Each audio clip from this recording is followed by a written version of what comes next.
I just watched a video of another person who talks about narcissists. And what this person didn't understand when they were discussing their separation and divorce from their narcissist is that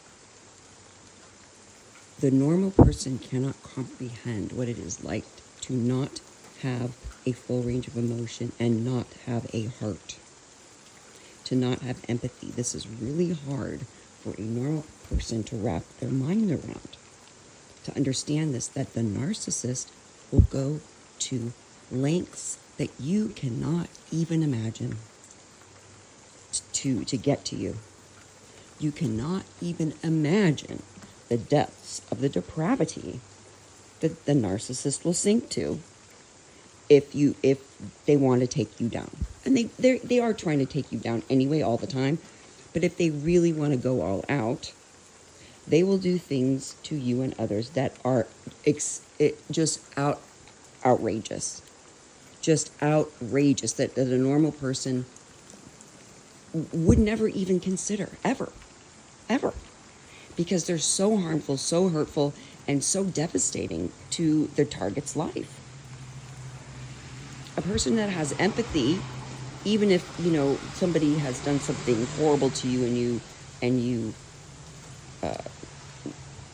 are angry and you wish something, you wish you could do something about it, you would never stoop to some of these tactics because you know how it would feel, and it's so evil. What they do is so evil. A normal person cannot even consider these evil acts. In particular, this person, one of the standard ploys in any divorce is to get a restraining order against the other party. And the narcissist will do this and lie, make up all kinds of lies to get the restraining order against the target of abuse.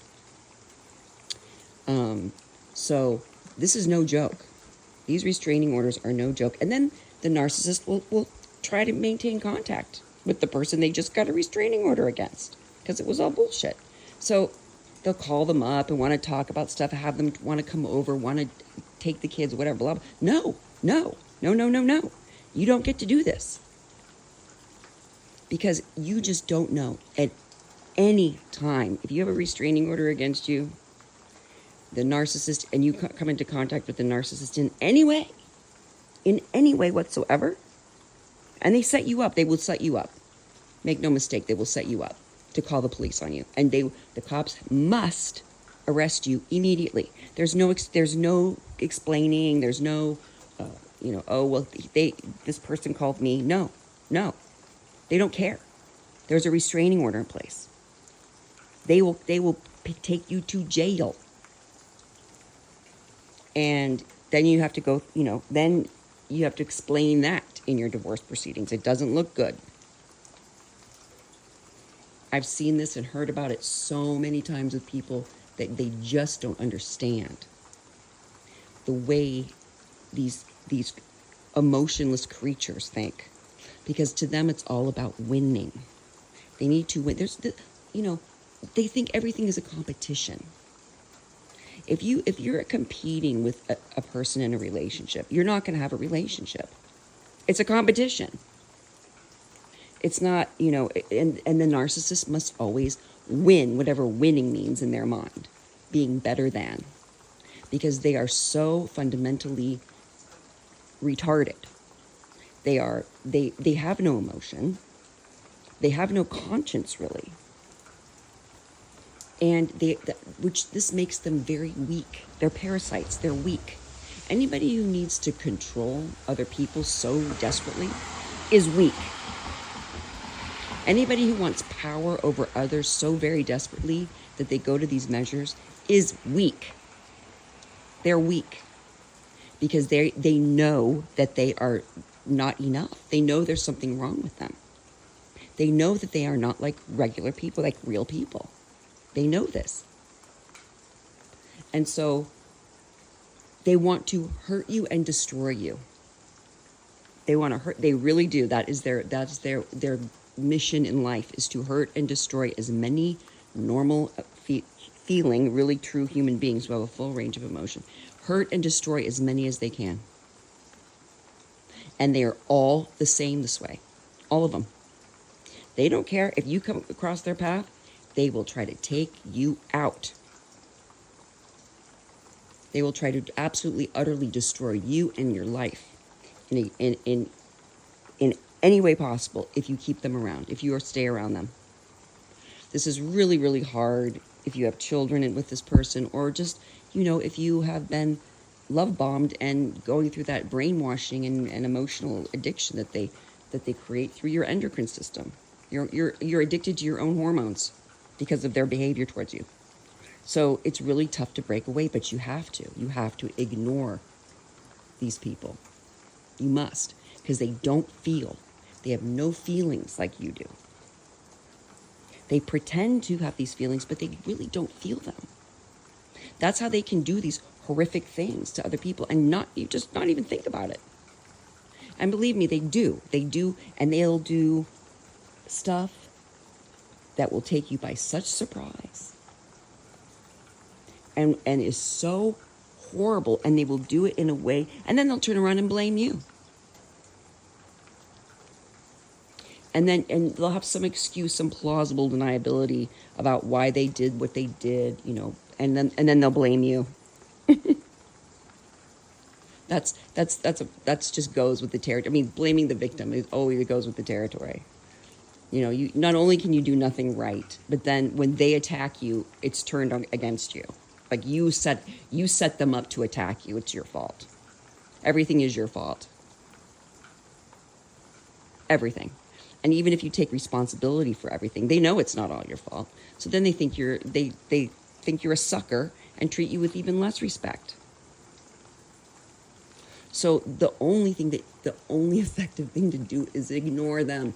And if you have to if you have to be around this person or people because of your work or you're married to one or whatever, do your best to be the gray rock, to be so totally boring, to be so monumentally boring to them that they will look elsewhere, that you won't have to do anything for them to go get their attention elsewhere. Ignore them as much as you possibly can. And they won't like this. They will try to provoke you to get your attention. But just be boring. I mean, some people, I've read and heard of some people going to such lengths as becoming slovenly and smelly. Unkempt. Women not wearing makeup or doing their hair. So that they just are unattractive to the narcissist, so that they look elsewhere for their attention. Let them. Good. Let them. And you can't warn people about this person. You just can't. You can't. The worst thing you can do is try to defend yourself.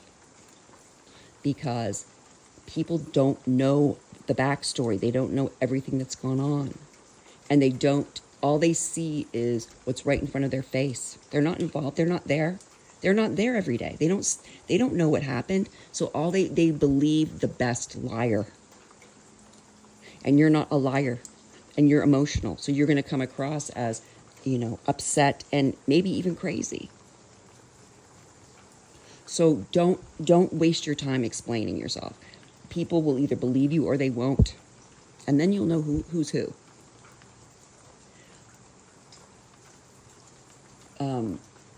Getting away from these people should be your top number one priority in life. If you're married, you've got to plan carefully to get away. I mean, you need to really take your time and plan carefully. And do not let them know what you're thinking of doing. In this instance, you must be deceptive, because the second they get even a hint that you're going to leave, they will go to extreme lengths to destroy you, so that they will really try to destroy you at that point. So don't tell them. If you're just dating a narcissist, you're lucky. That's easy, unless you're living with them. For a lot of times, women especially are financially dependent because they have children or whatever, and so you need to really, really plan and take your time and just know life does get better. It gets so much better once you're away. But plan, that's the worst thing you could do, is just do something rash. Be sure you are set up so that you can make a clean break, get away, and maybe even not let them know where you're going. Yeah, that can be sometimes a regret that they find out where you are, especially during a divorce. If it's just a romantic breakup, having, if you can go stay with family or with friends you can trust who are not connected with the narcissist, that's great. And it's going to take some time to just break yourself free and go easy on yourself. But plan carefully. I'll do a whole video on that at some point, because I have seen and heard too many stories and things that people should have done that they did not do when they got away. And then there were some really smart ones that planned carefully and made a break and got away, and their narcissist couldn't do much about it. But in the meantime, become boring, really boring. I mean, exceedingly boring. And ignore them as much as you possibly can. Because when you're going through the court system, if you're married, the courts tend to favor the narcissist. Because guess what the administrator is? Otherwise known as a judge. And the lawyers. They typically are all narcissists too, and they all will band together. So if you can avoid court, I would suggest that, but you need to get away from this person or people. If it's your family, if it's your, just plan on saving up some money so that you can get away and start a new life. You have to. Because it's not a life if you're living with or around narcissists. It's just no life. Especially if you're in a relationship with one. It's not a life. And you deserve better. You really do. If you are a feeling, caring person, you deserve to be around other feeling, caring people. Not with some creature who's trying to destroy you every day.